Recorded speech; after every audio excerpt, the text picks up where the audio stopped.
খালি পায়ে প্রচারের প্রতিজ্ঞা পূরণ। জয়ের পর জুতা পরলেন কুশমন্ডির বিধায়ক তাপস চন্দ্র রায়। দক্ষিণ দিনাজপুর জেলার ৩৭ নম্বর কুশমন্ডি বিধানসভা কেন্দ্রে জয়লাভ করে এক অনন্য দৃষ্টান্ত স্থাপন করলেন বিজেপির প্রার্থী তাপস চন্দ্র রায়।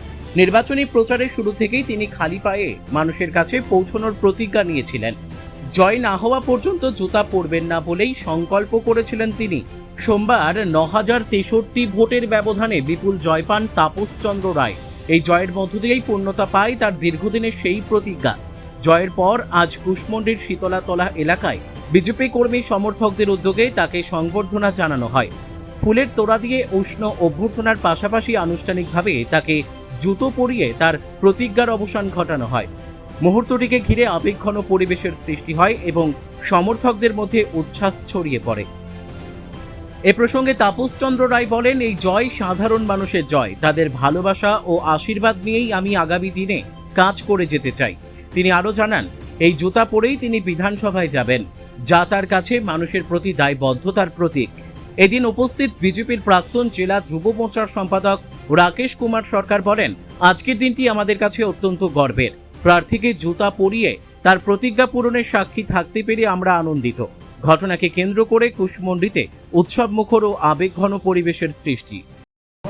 প্রথমত পার্টির তরফ থেকে এবং আমার তরফ থেকে কুশমন্ডিবাসী তথা আমাদের কুশমন্ডির সমস্ত কার্যকর্তা পার্টির সকল স্তরের কার্যকর্তাদের অভিনন্দন জানাই। বিধানসভাকে জিতিয়ে নিয়ে আসার জন্য তাদেরই সমস্ত অবদান। এবং সবথেকে যেটা বড় বিষয়, আপনি যেটা বলছিলেন জুতো বিষয় এমন কিছু বিষয় নয়। আমার মনে হয়েছিল যে পশ্চিমবঙ্গের প্রায় ৩০০ থেকে ৩৫০ কার্যকর্তাকে এই টিএমসির হামার বাহিনীরা হত্যা করেছে, মারধর করেছে, ঘরছাড়া করেছে।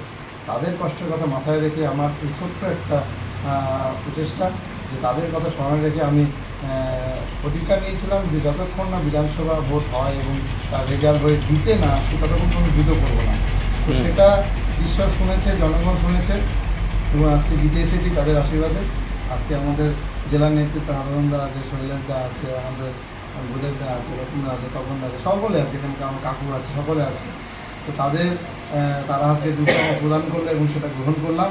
এবং এই জুতো পরেই আমি আশা করি কলকাতায় বিধানসভায় গিয়ে আমি আমার কুশমন্ডি বিধানসভার সমস্যাগুলো তুলে ধরবো এবং মানুষের পাশে থাকবো এবং আমার দল যেভাবে নির্দেশ দেবে সেই হিসাবে কাজ করবো। এটুকুই বলা ছিল। এই বলে শেষ করছি। খুব ভালো লাগছে, কারণ এই জায়গা পদ্ম ফুলের জায়গা ছিল না এবং না থাকাতে আমাদের বুকে দুঃখ ছিল।